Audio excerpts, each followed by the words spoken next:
ఉత్తరాయణంలో భక్తులు పుణ్యఫలాలను పొందే మాఘమాసం ప్రారంభమైంది. ఈ మాసంలో రాజశ్యామల నవరాత్రులు, వసంత పంచమి, రథసప్తమి, భీష్మ ఏకాదశి, మహాశివరాత్రి వంటి పర్వదినాలు ఉన్నాయి. నదీ సముద్ర స్నానాల విశిష్టత తెలుసుకొని తీరాలి. ఉత్తరాయణ పుణ్యకాలంలో విశిష్టమైన మాఘమాసం ఆధ్యాత్మికంగా, ఆరోగ్యపరంగా భక్తులకు పుణ్యఫలాలను అందిస్తూ ఉంది అనాదిగా. తెలుగు పంచాంగం ఆధారంగా మాఘ శుద్ధ పాడ్యము నుంచి మాఘ బహుళ అమావాస్య వరకు అంటే 30 రోజుల పాటు విశేష కార్యక్రమాలను నిర్వహించుకునే అవకాశం భక్తులకు లభిస్తోంది. ఈ నెల 19వ తేదీ నుంచి ఫిబ్రవరి 17వ తేదీ వరకు మాఘమాసం ఉంటుంది. అత్యంత పవిత్రమైన మాసాల్లోని మాఘమాసంలో హిందువులు ఆచరించే పర్వదినాలకు ప్రత్యేక స్థానం ఉంది. మాఘం అంటే పాపాలను సమూలంగా తొలగించేది అని అర్థం. ఈ నెలలోనే విద్యార్థులు ఆరాధించే సరస్వతీదేవి జన్మదినమైన వసంత పంచమి, సూర్య భగవానుడు ఆరాధనకు అత్యంత శ్రేష్టమైన రథసప్తమి, విష్ణు సహస్రనామ పారాయణకు విశిష్టమైన భీష్మ ఏకాదశి, శివుడిని లింగోద్భవ కాలంలో దర్శించుకునే మహాశివరాత్రి. మాఘమాసంలో భక్తులకు పుణ్యం ఎలా లభిస్తుందో పురాణాలు పేర్కొంటున్నాయి. సూర్యోదయానికి ముందే నదీ స్నానం లేదంటే సముద్ర స్నానం ఎవరైతే చేస్తారో అటువంటి వారి పాపాలన్నీ తొలగిపోతాయని సాక్షాత్తు పద్మపురాణం స్పష్టం చేసింది. వైకుంఠ ప్రాప్తి కలగాలంటే మాఘ పురాణంలోని నెల రోజులు రోజుకొక అధ్యాయం చదివినా విన్నా సరిపోతుంది. నువ్వులు, ఉసిరికలు, వస్త్రాలు, పాత్ర, అన్నదానం చేస్తే విశేష ఫలితం లభిస్తుంది. అశ్వత్థ వృక్షాన్ని పూజిస్తూ ఉంటారు భక్తులు. బ్రాహ్మీ ముహూర్తంలో ఆకాశం వైపు చూస్తే నక్షత్రాలు రథం ఆకారంలో కనిపిస్తుంటాయని పురాణాల్లో చెప్పబడింది. రథ సప్తమి రోజు పూజలు చేస్తే ఆరోగ్యం, అదృష్టం, రాజయోగాలు లభిస్తాయని పండితులు పేర్కొంటున్నారు. ఆదివారం సూర్యుడి ఆరాధనకు ఎంతటి ప్రత్యేకత ఉందంటే మహిళా భక్తులు శాస్త్రోక్తంగా అనాదిగా ఆరాధనలు చేయడమే. చలికాలం నుంచి వసంతకాలంలోకి ప్రవేశించే తరుణంలో భక్తులు నిర్వహించే ఆధ్యాత్మిక కార్యక్రమాలు శరీరాన్ని, మనస్సును ఉల్లాసంగా ఉంచుతాయి. మకర రాశిలో సూర్యుడు సంచరించే ఉత్తరాయణ పుణ్యకాలంలో దైవ చింతనలో భక్తి శ్రద్ధలతో గడిపే భక్తులు విశేష ఫలితాలను పొందుతారని పండితులు చెప్తూ ఉన్నారు.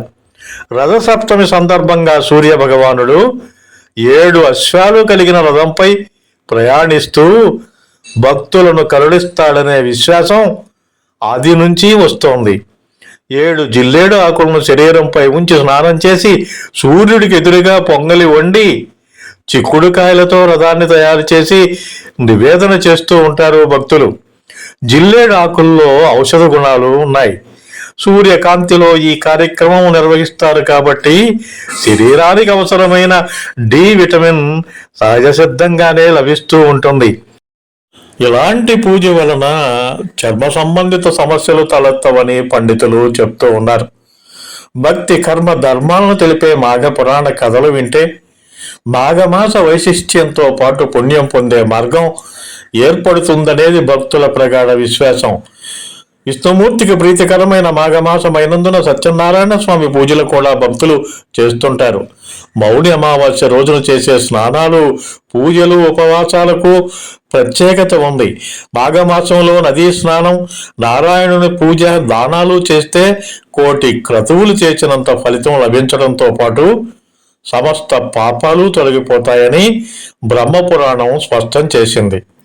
మృకండు ముని దంపతులు మాఘస్నానం చేసిన కారణంగా పుణ్య ఫలితం లభించిందనడానికి వారికి మార్కండేయుడు కుమారుడిగా జన్మించడమే. ఆ తరువాత మార్కండేయుడు అపమృత్యువు నుంచి బయటపడ్డాడు. వేటకై వెళ్లిన దిలీప్ రాజు ఒక ఋషిని కలిసి మాఘమాసం ప్రారంభమైనందున స్నానమాచరించి ఆ మహాత్మ్యం గురించి తెలుసుకుని సత్ఫలితాలు పొందాడు. మాఘమాసంలో ఏ నదిలో స్నానం చేసినా ఆ నది గంగా నదితో సమానమే. నదుల నీరంతా తుదకు సముద్రంలోనే కలుస్తుంటుంది. అందుకే సముద్రంలో స్నానం చేస్తే అన్ని నదుల్లోనూ స్నానం చేసిన పుణ్య ఫలితం భక్తులకు లభిస్తుంది. కనీసం మాఘ పౌర్ణమి రోజైనా సముద్ర స్నానం చేస్తే ఆ నెల రోజులు సముద్ర స్నానం చేసిన ఫలితం లభిస్తుందని పురాణాలు స్పష్టం చేస్తూ ఉన్నాయి. లక్ష్మీదేవి విష్ణువును ఆరాధించడం ద్వారా తమ జీవితాల్లోకి ఆర్థిక పరమైన సమృద్ధి, సామరస్యం, జ్ఞానోదయం ఆహ్వానించినట్లేనని భక్తులు నమ్ముతారు. మాఘమాసం అంటే శుభకార్యాలు నిర్వహించే నెలగా ప్రజలు భావిస్తున్నారు. వివాహాలు చేస్తే దంపతుల వైవాహిక జీవితం సాఫీగా జరుగుతుందని భావిస్తూ ఉంటారు. గృహప్రవేశాలు, నామకరణాలు, అక్షరాభ్యాసాలు, పెళ్లిళ్ళు మాఘమాసంలో నిర్వహించేందుకు ప్రజలు ఆసక్తి చూపిస్తూ ఉంటారు. మాఘమాసంలో 9 రోజుల పాటు దేవీ భక్తులు నవరాత్రి ఉత్సవాలు నిర్వహిస్తారు. వాస్తవానికి శ్రీ దేవీ నవరాత్రుల పూజలు సంవత్సరంలో 4 సార్లు జరుపుకుంటారు. చైత్ర ఆశ్వీజ మాసాల్లో 2 సార్లు, ఆషాఢ మాఘమాసాల్లో 2 సార్లు జరుపుకుంటారు. ఆషాఢంలో అయితే వారాహి నవరాత్రి అని అంటారు. మాఘమాసంలో శ్యామల నవరాత్రులని పిలుస్తారు. మాతంగియే రాజశ్యామల. శ్రీ లలిత పరాభట్టారిక స్వరూపం కొలువైనప్పుడు మహామంత్రునిగా కుడి పక్కన ఉండే తల్లి శ్యామలదేవి. బుద్ధి విద్య కోసం ఆరాధిస్తూ ఉంటారు. శక్తివంతమైన శ్యామలాదేవి ఆరాధనతో చెడు ప్రతికూల శక్తులు తొలగిపోతాయి. శ్యామలా ఉపాసన దశమహావిద్యల్లో ఒక విద్య. కోల్పోయిన పదవులు తిరిగి పొందాలనుకునేవారు, ఆర్థికపరమైన సమస్యల పరిష్కారం కోసం శ్యామలాదేవి నవరాత్రులను మాఘమాసంలో నిర్వహిస్తూ ఉంటారు. మాఘమాసం పూజా కార్యక్రమాలకు సంబంధించి దేవాలయాలు సిద్ధమయ్యాయి. తెలుగు నెలల్లో 11వ నెల స్థానంలోని మాఘమాసం విశిష్టత అటువంటిది. మీకు ఈ వీడియో నచ్చితే లైక్ చేయండి, షేర్ చేయండి, కామెంట్ చేయండి. హోమగంధి క్రియేషన్స్ యూట్యూబ్ ఛానల్ ఇంకా మీరు సబ్స్క్రైబ్ చేసుకోకుండా ఉంటే సబ్స్క్రైబ్ చేసుకోండి. మీకు తెలిసిన వారితో కూడా సబ్స్క్రైబ్ చేయించండి. మరిన్ని వీడియోల నోటిఫికేషన్ ముందుగా మీకు రావాలంటే పక్కనే ఉన్న బెల్ ఐకాన్ని ప్రెస్ చేసుకోండి.